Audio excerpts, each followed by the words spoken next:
What's up, everybody? This is your girl, Onney, the CEO, and I thank you for tuning in for another week, another inspirational segment with Conversations with a Queen. The queen that I have on the show tonight, she have been tried, she have been tested, but she has still manifested. And I believe that if you tune into this show, you too will be inspired to be the queen that you are. So I need you guys to buckle up your seatbelts because you're now plugged in, tuned in, tapped in to Outside the Box.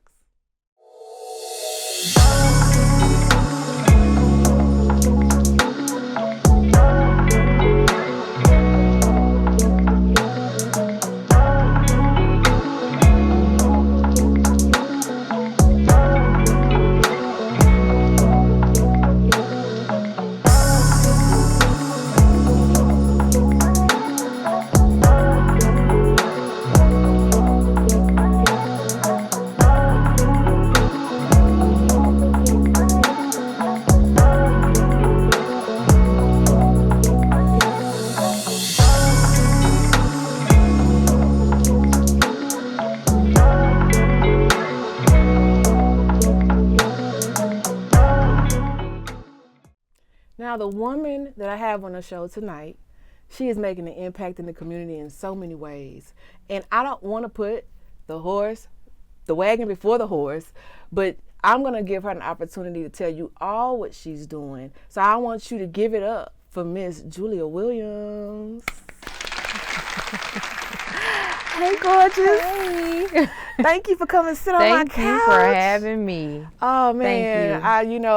Once, we got a chance to communicate and I did my research on you, and I was really inspired by all the different things you're doing in spite of what you have been going through. Yes. So I want to give you an opportunity to tell us who you are and some of the many things that you have going on.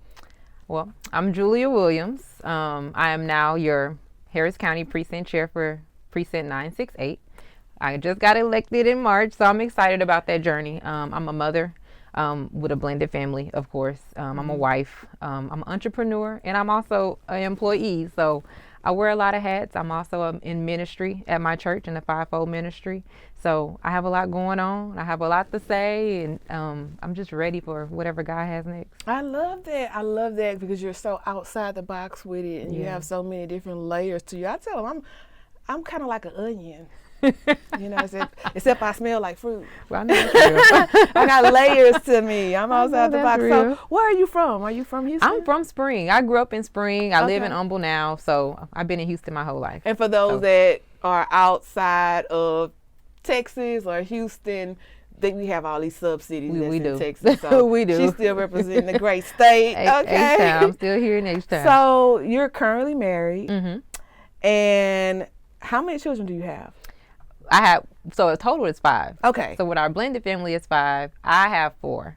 Okay. So my stepson, he's the oldest, so he came from my husband. So but we got a full house. We we still got a full house. So you did mention that you're part of the Democratic chair. I am.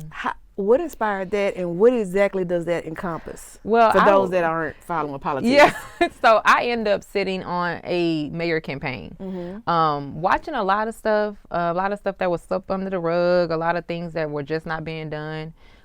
People of color, young people of all races, not voting, not knowing who's running, not knowing the importance of it. So it was like a push after working on the campaign team, and people were like, you need to do this, And I usually like to sit in the background, but they were like, you need to do this. So for me, it's like to make a change. Yeah. That's my biggest thing, to make people knowledgeable what's going on, know that your vote does count. So that's kind of why I got out there. People say, you're young. It's okay. That's dope. I think that's dope okay. because Get your out kids there can still because it see matters. you even now reinventing yourself. Right. That it's never too late to do something new. Right. And I think that's real cool because they can see you make an impact on the community, and even with other things that you have going on.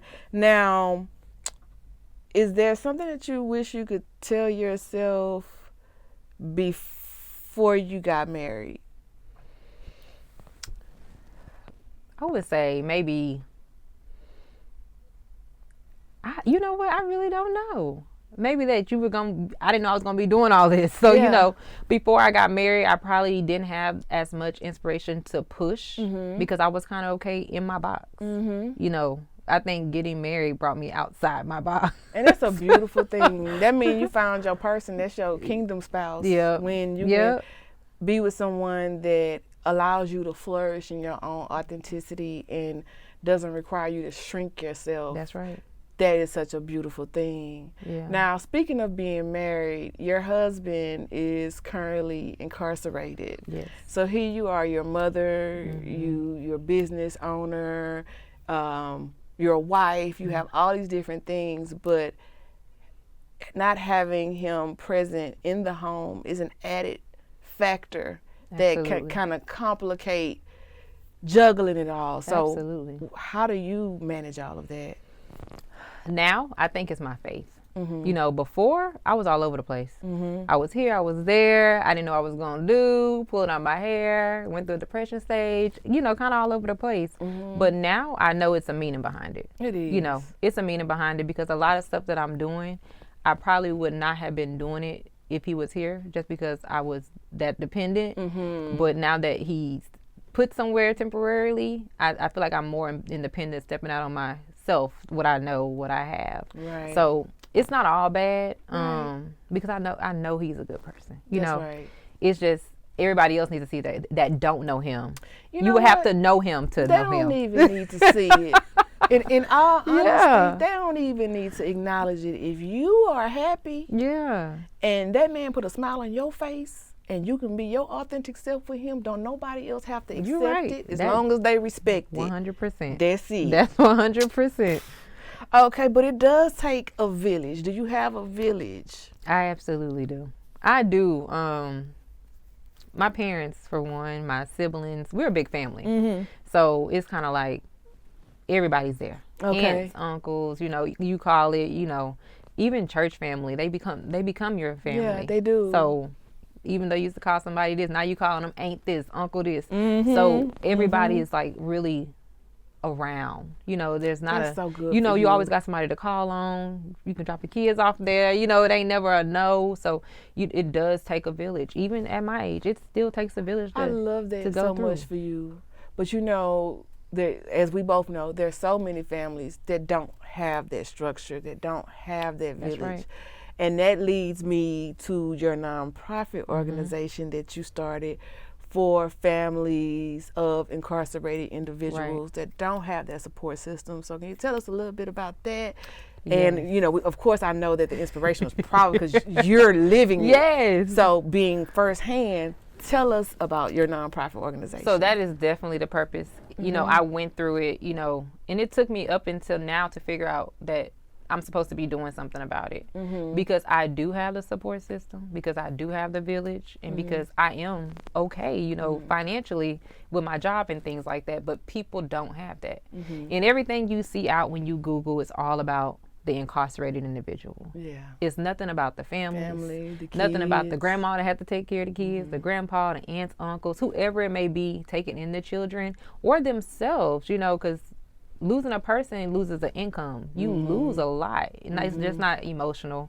It's just not physical. It's financial. You know, it's hard. And you know, that touched me when I found out about that, because if I could, I would. But one of the things that I wish was a provision was not just for support, but for transportation provision. For, like, say for instance, you know, the inmate, I hate to call him inmate.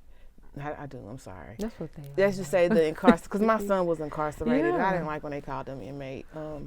But anyway, let's just say he's an hour away and this family might not even have Absolutely. transportation. And so I previously was a founder of a nonprofit organization called The Child's Perspective. And it was to help people understand the social and emotional issues that children deal with, but from their perspective, because we were always told that children ought to be seen and not heard. Right. But actually, if you listen to a child, you can learn a lot. Oh, Because absolutely. they really are giving you the unfiltered truth, not even realizing that's what they're doing. Right. So if you listen to them, it might seem disrespectful, but in times, if you realize don't get mad at the mirror, fix the reflection. Yeah. If that child called you out, Absolutely. they're not really stepping out of their place if they right. Absolutely. You know what I'm saying? Absolutely, I agree with So you. I kind of raise my kids different. Like, my kids kind of helped me raise them because, and the reason why I say that is because a lot of the things that, you know, I might have been taught, like, kids are to be seen, not heard, or, you know, if I felt like my mama was wrong, for me to express what she did, how it made me feel, that was deemed disrespectful. Right. But in my home, my kids are grown now. They're 28, 25, and 20. Oh, you look good. So thank you. So throughout raising them, I always wanted them to feel like you can come to me and say, hey, Mom, you know, I really didn't like it when you addressed this issue with everybody else in the house. So now it's so funny because even though they all brothers, they my kids, but if I want to get on one about something that they need to be doing better, I don't do it with their other brothers in the room because I want to allow them to maintain their autonomy and respect their boundaries and their privacy. Right. But had they not corrected me on that, that would have been still Right. something I felt like I was entitled to be able to do just because it was my house. Right. But their feelings matter. Yeah, absolutely. And so, you know, that was really something that touched my heart, but I wanted to, with that program, which I never was able to accomplish it, I have so many people that I know that are incarcerated because I like send like care packages to people, and they can never see their kids. Like, they have their kids on the visitation list or their wives on the visitation list, but there's nobody in the family that can bring them there. Right. So we would provide vouchers for counseling so that the kids can get counseling, the parents can get counseling, and they can get transportation vouchers to go. You know, ours was to go to different like places. Right. You know what I'm saying? Yeah. That was for incarcerated or freshly out. You know, like if you were incarcerated but you just got out and you wanted to reconnect, we would voucher that. Yeah, so, and that's big for us too. Yeah. I think that's going to be a big part of it, especially the transportation part. Yeah. Because when they originally moved him to where he was 4.5 hours from us. Yeah, so we had to be here, that but you know, I don't know love if it. that's something that you do. I love it. But if you could implement that, oh, absolutely, that'll be beautiful. It's like even top priority for even us. if I couldn't do it, if I could just inspire somebody else to do it, because there's a need for that. Inspire me, I accept There's a it. need for that because when my son was incarcerated for 6 years, I was the only one tearing up that highway to go see him, and I brought my grandson with me every time I went because. Just because he wasn't here, I didn't ever want my grandson to wonder who his dad was. That's right. But if I didn't have the provision to go take him an hour, 2 hours away every other weekend, then he would have never seen his son for 6 years. You know what I'm saying? And everybody's not that fortunate to have a mom or a wife or, you know, whatever to show up for them. And so I commend you for having a support organization that can raise resources for the family of the incarcerated. Because they always like, hey, you know, send money in the books and care packages. But what about us? We got to get school supplies. We have to get new shoes. Because boys are hard on shoes. They are. You know, and stuff like that. And we don't always want to have to go to the hand-me-down shop to get something for our kids. I think that just because a parent has an unfortunate circumstance doesn't mean that the children should have to suffer. And I agree. It's beautiful that you're a part of the community and you're raising awareness on the platforms that God has given you and the seed that he gave you, that you actually planted and watered it. Yeah. And since you started, because I saw a testimony of yours today about it was like an old video that you had. And you were like, it doesn't have $1 in it today, but I know that God is going to do his thing. He's going to do it. Since you stepped out on faith, what are some of the things that you guys have been able to involve yourself in the community? Man, I know we were a part of an Easter egg hunt, which was amazing. Because of the community work, I'm actually being nominated on Saturday for, you know, just being out in the community. And then we're having our first fundraiser in June. And just the outpour of volunteers and people willing to just, you know, sponsor that day. Just, you know, even if it's not a financial sponsor, they're sponsoring their time or their service. And you didn't even have to ask. It was just like, I'm a sponsor. This is going to be my sponsorship, you know. Yeah. And I'm like, okay, cool. This is a fundraiser When anyway. God give you a vision, he will make the provision. Look around. Absolutely. If you'd asked me 3 years ago if I would have, 3 years ago, if I would have had a studio, I would have been like, that's impossible. Yeah. But he gave me the vision, and he has really been faithful in his provision, because I still don't know how I do it sometimes. He sent me the help I need. He sent the staff I needed. Shout out to my staff. I love them to death. Like, I love them for real, Yeah, for real. They were good. You know what I'm saying? And so it's like, I couldn't have prayed for a better situation to be in, but it was my faith. Yeah. Because I ain't have a lot of money. I still don't. You know what I mean? I got you. And yeah, absolutely. My wealth is not in my bank. That's right. It's here, and it's the people that are in my life that God is sending my way. And I do pray for God to let my vibe attract my tribe. I know that's right. So far, sometimes my light irritate a few demons, and that's okay.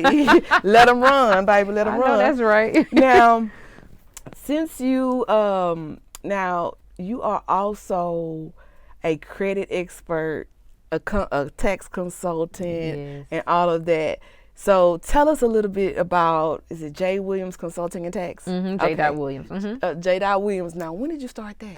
2019. That's my bread and butter. That's my baby. Yeah, I know people that do taxes, and they do it for one quarter and be good the rest of the year. And you know what? I kill myself every year because I just want everybody to have and, not go without. So I may be doing a tax return. I end up doing it for free. Just, because I know it's going to come back to me. It always does. But definitely, I try to just educate, in the community when I'm doing like the credit portion. I hold classes, and they're like, everybody like, you too cheap. But I'm like, it's not about the dollar when it comes to it. I'm trying to educate because people don't know this growing up. This was not taught in school. It's not being taught in school now. You have to teach this stuff because, even the person that's older than you or, or whatever, they don't know it because it went over their head or they never knew about it. So I find passion in teaching it. Right. Paying it forward. Yeah, I find passion in teaching it. So no, I don't charge a lot of money, and I get, ran down about that all the time. But for me, it's more of a passion, and just I want everybody that's around me and connected to me in some way, just to be able to have, see it, find their way out through it. And it's a way out. It is. It is. It's a way out. So not only do you consult, you live by what you practice what you preach. Absolutely. Because I also, look at me, I do my research. Let me tell you something. Somebody, before you sit on my couch, I'm scrubbing the internet. I'm making sure that you are a credible source to have this dynamic conversation with. What experience you got. So I saw that you had your son at the signing table. Yes. At your first investment property, which I thought was so cool. Yes. Because it gave him an opportunity to see that anything is possible. Like, yeah, we can own some stuff, some property. Absolutely. That was so cool. So tell me about that, what that transition was like for you. So it was kind of me just playing on the computer and being connected to so many realtors. It was like, oh, this property for sale. I think I'm going to try to go get it. Didn't know it was that easy. I know buying a home is not easy, but that transaction went so smooth. It was our first property that we purchased outside of our home. But for me to show my children, that it can be done. Even my son now, he just turned 18 in February. He's so proud of his credit score. He go around telling everybody, "Oop, my mama helped me do this," you know. Because even when he was 13, we had him on credit cards. We were building his credit, as he was young and didn't even know. Yeah, that's how my sons are, like 720, 740 already. Don't mess it up, baby, because it's hard to get it back. But not really. If you did mess up your credit and you need to get it back on track, come holler at my girl. Holler at me. I got you. I got you. Credit right. Hey, you trying to get that apartment? You trying to be good about? You know what I'm saying? Let's get your credit right. You can't be at home with mama forever now. Yeah, it ain't never too late to start over. That's what I tell people. And it's always an option. It's always an option. Always an option. So thank you for even doing that and having that platform. That's so cool. Yeah, I love it. Love a kid with some good credit too. Now, not only do you do taxes consulting, tell me about Oxygen by Flourish, because that's like a self-care thing. Tell me about it. Oxygen by Flourish, it came to me from traveling Vegas. Me and my husband was in Vegas and we were going to the airport. I was like, "Ooh, what is that?" And they was like, "It's oxygen." I was like, "Oxygen?" So me, always doing something. Flourish is supposed to be a juice bar. It was supposed to be a juice bar. And I was like, I'm gonna take your name, babe, and I'm gonna turn it into an oxygen bar. He was like, oxygen? I was like, yeah, like in Vegas.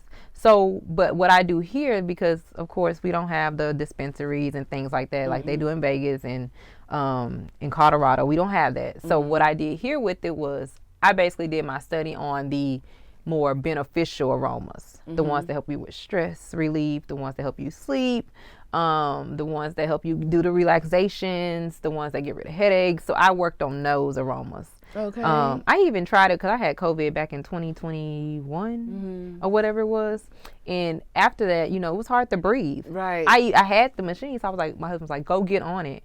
So I even found out more benefits of having it. You know, so now I go with 2 wellness spas. They'll call me and say, hey, can you come set up at these events? This is what we're doing. It's a wellness day at our corporate events, and we'll go set up because so it's really beneficial. Yes, it is. Like if you're stressed, you just need the oxygen works. Girl, I'm gonna have to find The out how to oxygen book with you. works. We don't share your social handle so they can slide in your DMs and be like, girl, I need my taxes done. I need a stress reliever. I want to be a part of your nonprofit. I just want to be connected. You know what I mean?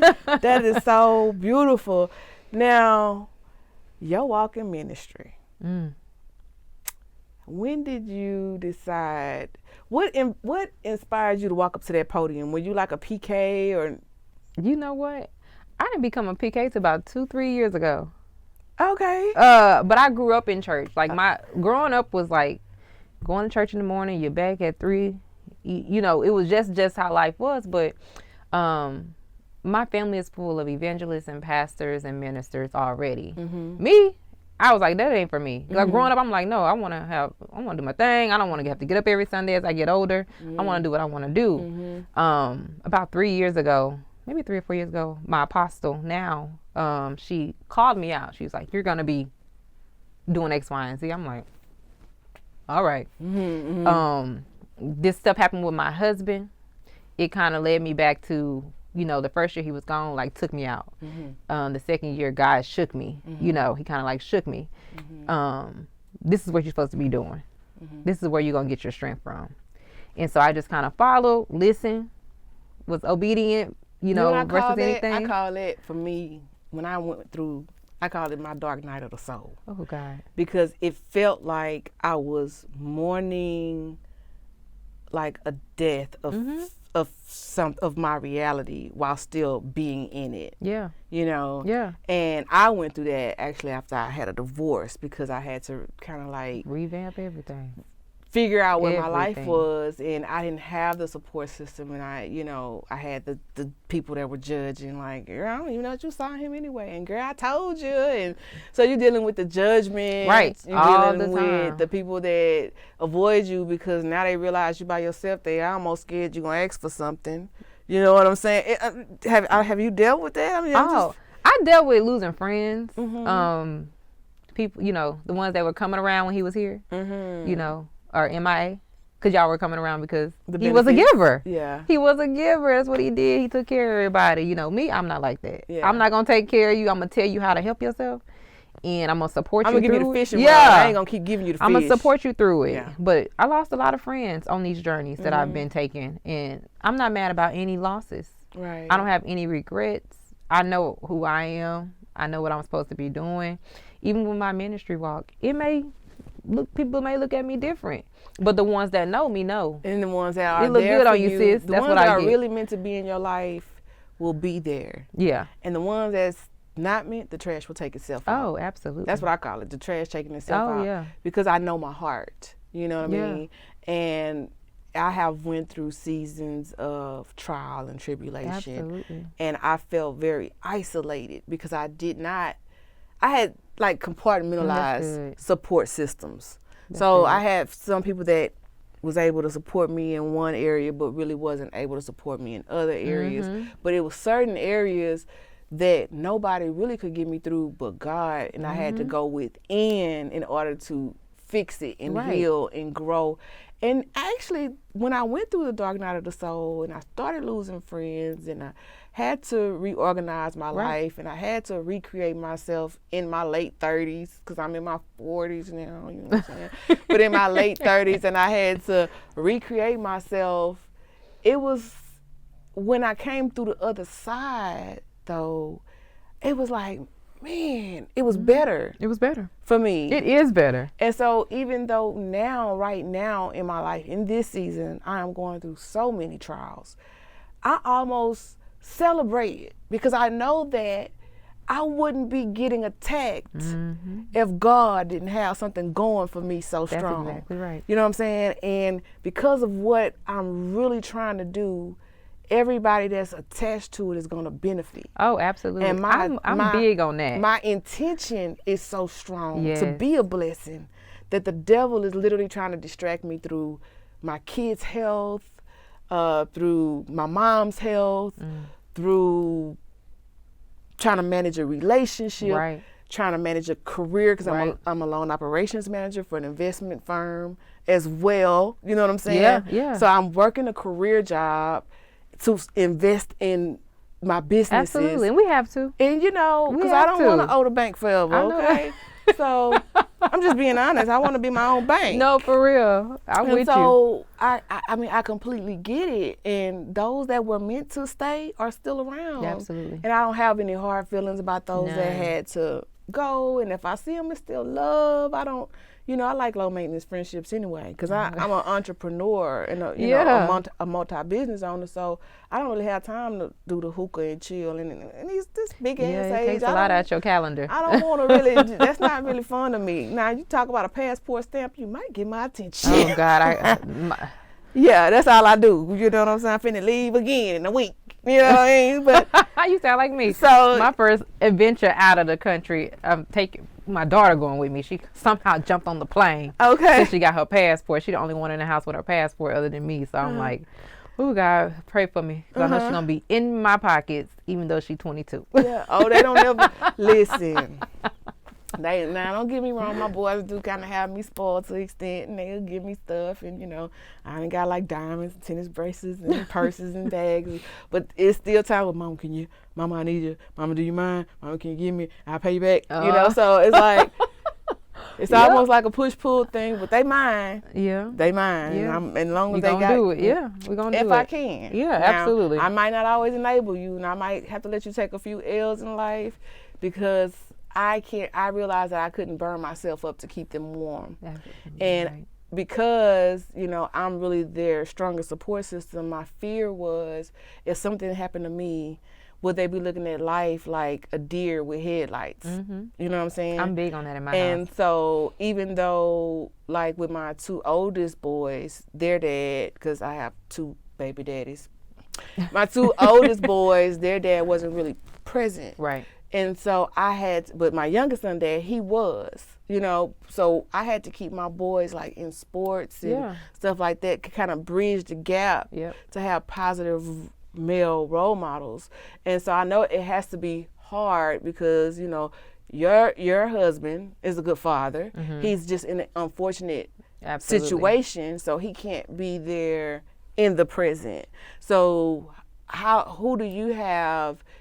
Of course, you say you have a support system, but how do you kind of like manage that? So with I call him my baby. With my son, he you know, he's a really good young man. I have to actually hands off to him, like he's a really good young man, and I applaud my husband for that because although he's not his father, when we got together, you couldn't even tell. You can't tell the stuff he instilled in him about making sure he opened the door for a woman, making sure he shut the door, making sure you take out the trash, making sure, you know, he takes care of home first. Everything that he's learned is still with him. It's still with him. You know, the only fear I have is when he's out and about, maybe with some friends. I always tell him, like, to watch yourself. Right. This is your car. You have to watch yourself. You have to be careful who you let in, or even getting pulled over. I still have the fear Those there. fears, the fear there. So but what I know is that God conversation like? Do you have that conversation with your son about, like, if the cops pull you over, this what you do? Yes, absolutely. I think when he get pulled over, he automatically just pick up the phone and say, "Mom, I'm getting pulled over." I'm like, because sometimes you don't think when you're in a situation like that. I'm like, roll all the windows down. Roll all the windows down. Hurry up and pull over and keep me on the phone. for iPhones and all this other And stuff. it's I know so where sad you are. You have to have that fear. Yeah. But just him being able to stay out of trouble and pursue what he wants to do, like, it makes me proud. Everything we taught you is instilled in you, and it's instilled in you, and people can see that. So I'm like, oh God, I got good kids. Yeah, thank God. Well, God is giving you grace through that, because you're already carrying so much, and you're managing so much, and you're paying it forward. So with all that you're doing for the community, all that you're doing for your kids, your husband, what are you doing for your self-care? You know what? I was just, my daughter was like, everybody keep asking me to go on these trips. I like to take a trip. Mm-hmm. I love to take a trip. Don't tell me that. And I'm one of them friends, if you say you're going, I have it planned in 15 minutes. Yes, I love to take a trip. It's 13:24 round trip. You ready? Especially if I know everything is taken care of. And I kind of raise my kids like that. You know this, you know that, you know this. This is how I'm supposed to operate when I'm gone. Mm-hmm. So, getting away from me is kind of like my woosah, especially when I know everything at home is taken care of, and I can leave it that way and come back into it that way. And if something happens, I'm probably not gonna know, because they're not gonna tell me, and it's gonna be fixed before I get back. I know that could happen a couple times, but just having my me time too. Yeah. Even it's just sneaking off to go have lunch by myself or a dinner and coming back. I tell people, I don't care if you're in a relationship. I don't care if you're married. I don't care if you're single. I don't care if you have multiple wives and husbands. You really do need to date yourself. You got to. You have to date yourself, and that's what I call it. Like when I go to the nail shop, I'd be like, can you give me my Moscato? and I get the works, honey. I spend like the little extra on the foot rub, and I'd be like, how much is this to get you the massage? 15 minutes extra, and they put their little fee on there. They start the little timer clock, and that's my way of just you gotta love yourself. And sometimes I have to put my phone on D&D, because I'm so used to having to be available for Onney Studios or Oustide the Box talk show or Swan Owl CMOS or Onney Publishing or my kids. Yeah, absolutely. I have to be like, I'm taking the time to just stop and just love on me for a minute. Yeah. You know what I'm saying? And I found it helpful for me. Like last year, what I started was taking 100 days. God put in, he was like, take 100 days. I take 100 days. Girl, I could never. Oh my God, it was so hard. It was hard. But when I tell taking 5 days off straight, what? When I tell you, it was like, so worth it. Yeah. I was so refreshed and ready to jump back in it. And I'm like, right now, I was like, I need another 100 days. But the way things are going, I don't think I'm gonna get that 100 days this year. Yeah. I may get a week. Yeah. But I'm going to take advantage of that week. So what I try to do is, because I don't get a chance to, I used to, before I had so many things going, and I miss RBC, my little girl group. Well, I ain't going to say my little girl group, because we all big bosses.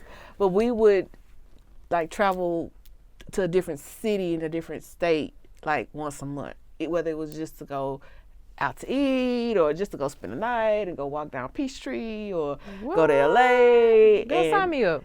Yeah, and then and what we would do is every quarter, once a quarter, we would go out the country, because it gives us 3 months to plan. So you get we would get like an Airbnb villa that sleeps like 10 people. It might only be 4 of us, but we want to be comfortable. We don't want to be on top of each other.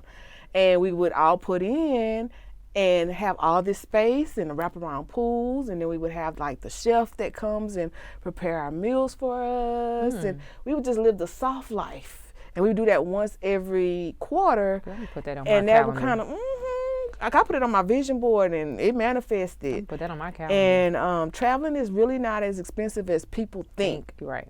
And they think that it's unreachable until they do it. Like, you could literally, if you've never been to Cancun, you literally can get a round trip ticket for like $220. That's true. And it's from here, it's only a 2-hour flight. And then there you can even get a decent stay for $60 a night US dollars. That's true. I literally had to take a breather. Saw Southwest had a sale on Cancun, and it was like the next week. And so I just booked from like a Friday to a Sunday. I paid $120 for my villa. What? For 2 days. Girl, I'll hook you up. So for less than $400, because it was just me, and the food is not expensive there. For less than $400, I was able to get a passport stamp, and my villa was right on the water. And the people that's looking at my story like, oh, you big money, you big. No, it really didn't cost me a lot. You spend more going to New York on a round trip ticket than I spent on this whole trip. So if you want to travel, find you a travel agent that can inform you and take care of yourself. Don't wait. Get outside the box, because there's some people that haven't been further than their city or the town over. You know, like I have some family, they haven't went nowhere but Texas and Louisiana. I know. I have a girlfriend. We got married in Hawaii, and her first trip was Hawaii. And I was like, oh, you did a big one. Yeah. You did a big one. Yeah. I was like, I know you love me, friend, because you got on this 8-hour flight for your first flight. Yeah, she showed You did a big one. She showed it. She love you, girl. Listen, because some people have a fear of planes, but I do. But I will get on one in a minute. I don't now, baby. I be asleep before they even leave the I have the leave biggest the fear. I strip. do not like to fly, but I'm going. Yeah, when I went to Dubai, that was a 14-hour flight. Girl, I slept all night, and then we stopped in Amsterdam for like a day. Oh, it was so cool going to the coffee shops, because the coffee shops, you know, you can get you a little and some coffee. It was just so different. That's too long for me, though. You know, I don't know if but I can it's do that beautiful. one. You should see the world, you know, like, and that's my thing. I told my partner, I was like, look, babe, when we first started dating, I was so used to traveling with my girlfriends. But, you know, once you're in a relationship, don't no man want to hear every month you finna go out of town with your girl. So I haven't been able to just do all the girls' trips, but I don't isolate myself from traveling with the girls. If I don't travel with them, it's simply because I'm working and I really can't. Yeah. But if I'm able to go, I'm still going to go. And I'm like, in. baby, I'm going with my friends because, you know, I still need my autonomy. But, yeah, girl, that travel life is... It's good. I got an 8-year-old who be ready to go to the Dominican Republic, Punta Cana. It's on her list. The Bahamas is on her list. I'm like, you're 8. Girl. You 8. Keep it. Let it stay on her list. Because, you know, my kids will tell me some stuff outside of this world. And you know what I do? I encourage it. Yeah, I don't stop them. Yeah. I don't stop them. Yeah. Because I know they're going to go anywhere. Because I did it. And I just wish, I try to be a parent that, and I'm not knocking my parents. I love my parents. I love my mama and my dad. You know, they were my mom was really strict. And she was strict because she was trying to protect me. But I think she was so strict that I didn't have the ability to communicate with her. So when sex became a thing, I ended up going to my peers and got pregnant at 15. I did too. You know, so I had my first baby at 15. I had mine at 16. I literally turned 16 January 25th and had my baby on February 9th. So I was like fresh. So I was really a mother before I was a woman. Absolutely. So, you know, it was really hard to kind of gauge that. And then I have all boys.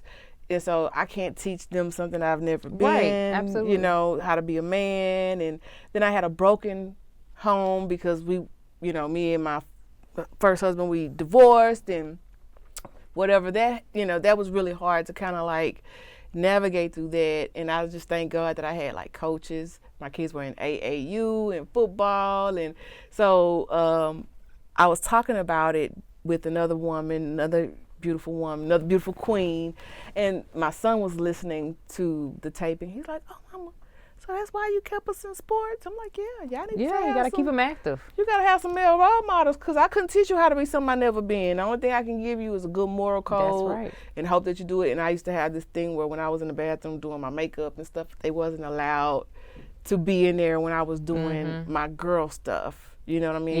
Yeah. And that was kind of hard, but I was so afraid of not having a male around to teach them how to be a boy that I didn't want them to pick up my softness too much. Because my youngest son, dad, really pointed out to me, because my kids are going to get me for this one. They probably won't live it down. But he was in the car with me one day. This is before I had my youngest son.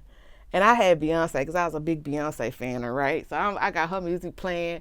And he looked back in the back seat, and one of my boys was singing Beyonce. He was like, "Oh, hell no." Oh, yeah, he sound like my husband. He was like, "We're not doing that." You know what I'm saying? He sound like my husband. He's like, "Yeah, we got to toughen them up a little bit. They can't be walking." Oh, God, yeah, he sound like my husband. He did that with my baby. I was like, So, yeah, I thank God for my village. He is not okay.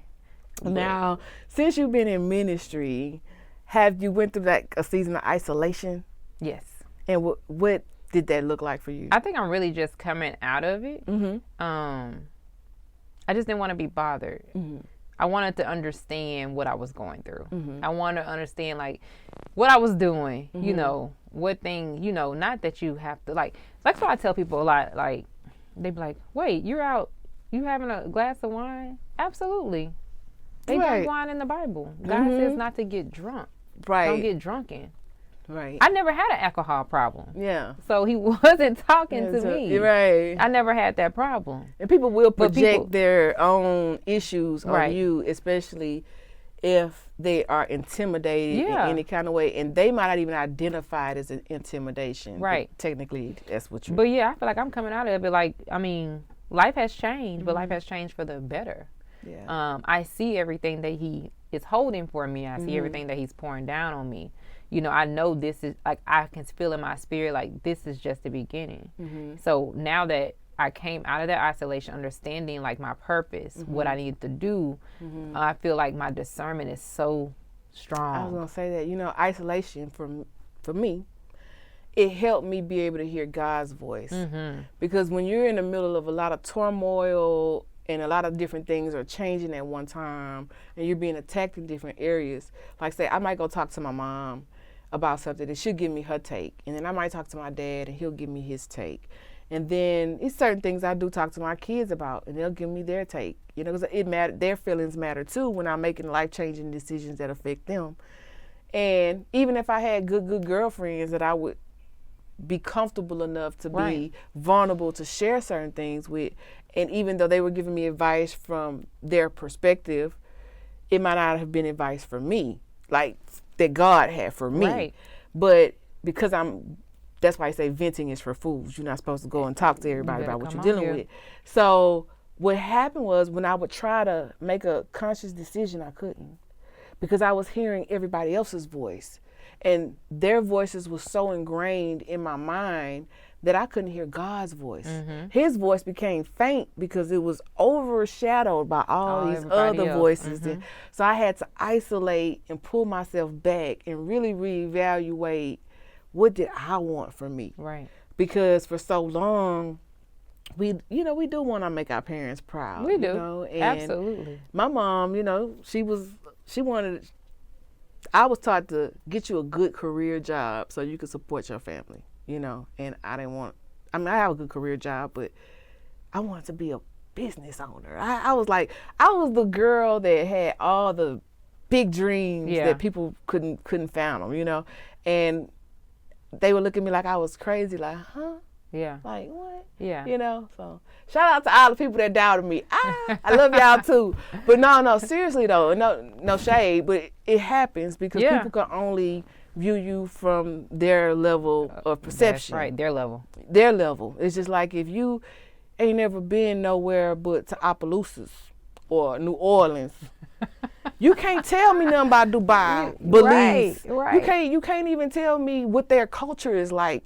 Because anything that you tell me, you heard from a little bird. You done read it somewhere. You can somebody see it somewhere. Somebody on Facebook. then said it around you, and you just repeating what you heard. But you ain't even been there. Yeah. So I don't really like to listen to people give me advice about something that they Absolutely haven't. not. If you can't tell me about a place you've never been, you can't tell me about a person that you've never had an opportunity to sit down and have a conversation with. So I'm not big on people projecting. Now that has burned me.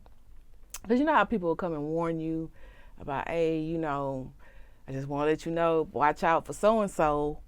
That is like a double-edged sword because you don't really know if the person that's telling you to watch out is being vindictive or if they're really coming from a good space. Right. And if you take that chance to do that gamble and you get burned, now you're like, man, she tried to tell me. So you can't do nothing but go back and be like, man, thank you, friend, for trying to be a friend, but I missed the memo and it happened, you know?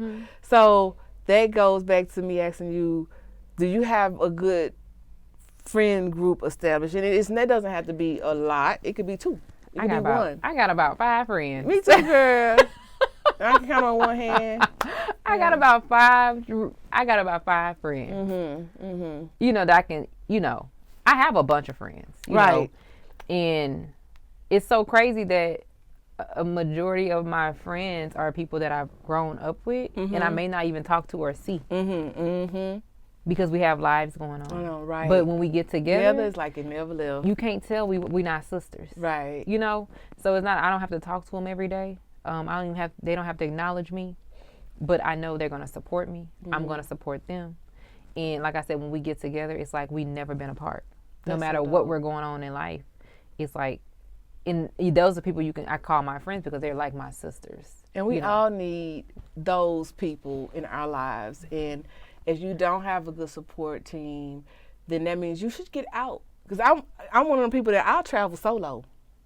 I will. And I ain't got that brave yet. People are afraid to do that, but it's liberating, girl. I got that brave yet. It's liberating because it's like, for me, when I first traveled solo out the country, it was like me facing a fear of being alone, or whatever.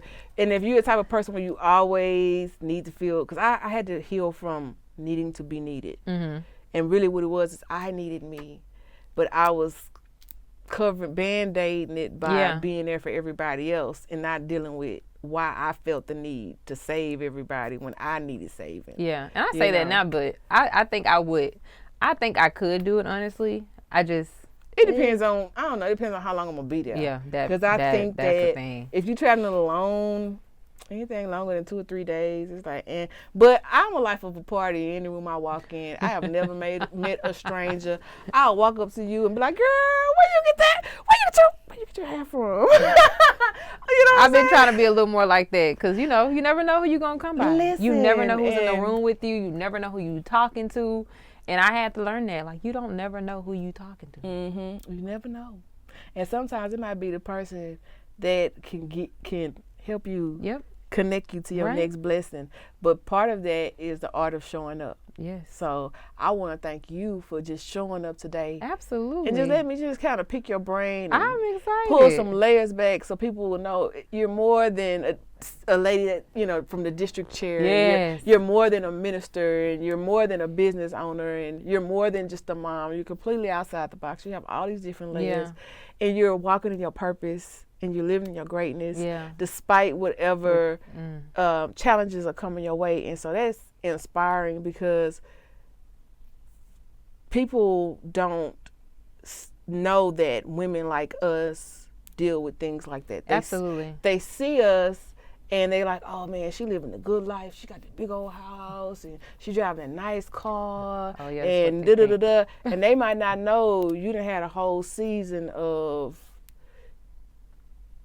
challenge after challenge after challenge, but they so busy projecting that they're not really having that good conversation. Because just last night, shout out to my girl Eden, she called me and she was like, hey Onney, are you okay? And I'm like, yeah, I'm okay. And she kind of was like, yeah, she wasn't buying it, you know, because and to me it meant a lot because she wasn't coming from a spirit of a monitoring energy.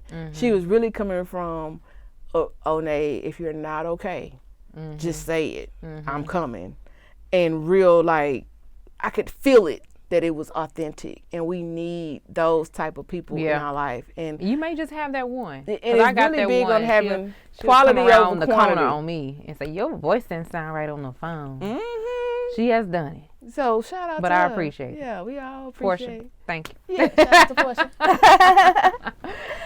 So because we talked about all your businesses, I definitely want to try that oxygen therapy that you got. You got to. So if we want to find you on social media, what's your Instagram page? Instagram is Julia_R_Williams.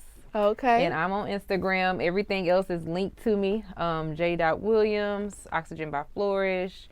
You can even find my district where I'm located at that I'm a precinct chair for on there. Angels for Life is always tagged in there. So follow. Event coming up on June 15th. It's free. Bring the family out. Well, you know what? This segment might not be out Yeah. Oh yeah, that's right. That's right. Because we are pre-recorded, but That's okay. that's all right. Y'all can follow her page. That way Follow you'll it. know when the next Follow event it, is. because we're going to make a change. It's definitely about making a change. And I appreciate you for paying it forward. Yes. Well, I want to remind our viewers and our watchers that we are on multiple platforms. So you can find a platform that works for you. We're on iHeartRadio, iTunes, Stitcher, Spreaker. We're even on Third Coast TV. And if you like what you hear, you like what you see, make sure you come on over and join the Outside the Box family over on our YouTube page, Outside the Box with Onney. Make sure you hit that subscribe button. Click that bell notification so you can be notified when the next segment is released. And if you want an opportunity to come on Outside the Box and sit on the couch with me, we are currently casting. Make sure you send your bio to otb.liveshow@gmail.com, and one of our administrators and casting directors will be getting back with you to find out how you would be a perfect fit for the show. And if you love the show, you like the quality of the content, and you too want to become a podcaster, go to www.onneystudios.com and find out how you can become a podcast content creator today. Or you can call 346-491-5315 and schedule your walkthrough so that you can make the decision to bring that vision to fruition and allow us to help you along the way.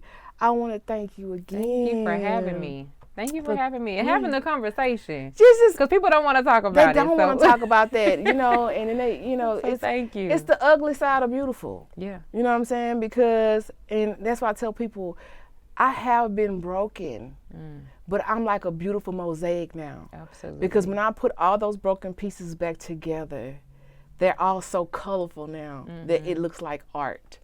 And I stand in acceptance of whatever traumas I may have overcome in my childhood, whatever bad relationships that I had to heal from, and I had to understand that the common denominator in a lot of those circumstances and situations was me. So I had to find out what was it about me that was allowing it so that I can fix it and change the fact that I was, because they always say that, oh, I'm just a positive person. I attract narcissists, or I attract users, and I attract this. Yes, if you have a bright light, you're gonna attract good people. That's right. And you're gonna attract bad people. It's all about who you entertain. That's right. Absolutely. And what you entertain. And the more you love on yourself, the more you get to know yourself, your taste in everything changes. Absolutely. Your taste in crowds, atmospheres, people, relationships, because now you're coming from a place of self-love that you view things differently, and you can't outgrow your friendships, you can, and it's okay. You can still love them, absolutely. But be on two different alignment patterns at that time. So for a queen that's sitting out there that may be going through a season of self-doubt, what can you say to them? Love yourself first. Put you first, because if you don't put you first and love yourself how you deserve to be loved, you're no good to anybody else. You can have children, you can have the spouse, you can have everything you need, but if you don't take time for yourself and love yourself truly, you're no good to anybody else. So I encourage all the queens out there to take some time for them, take time for their hearts and their minds and their spirits, build them. It's never too late to start over. You fall, get back up and do it again. Well, that is a beautiful word to leave with everyone. And I want to thank you guys again for being on this journey with us while we talk about love on lock, trials, testimonies, and manifesting into our greatness. I want to thank you guys for being a part of this journey. Make sure you catch us the same time, same place next week. You already know the drill. I'm your girl, Onney the CEO. You're plugged in, tuned in, and tapped in to Outside the Box.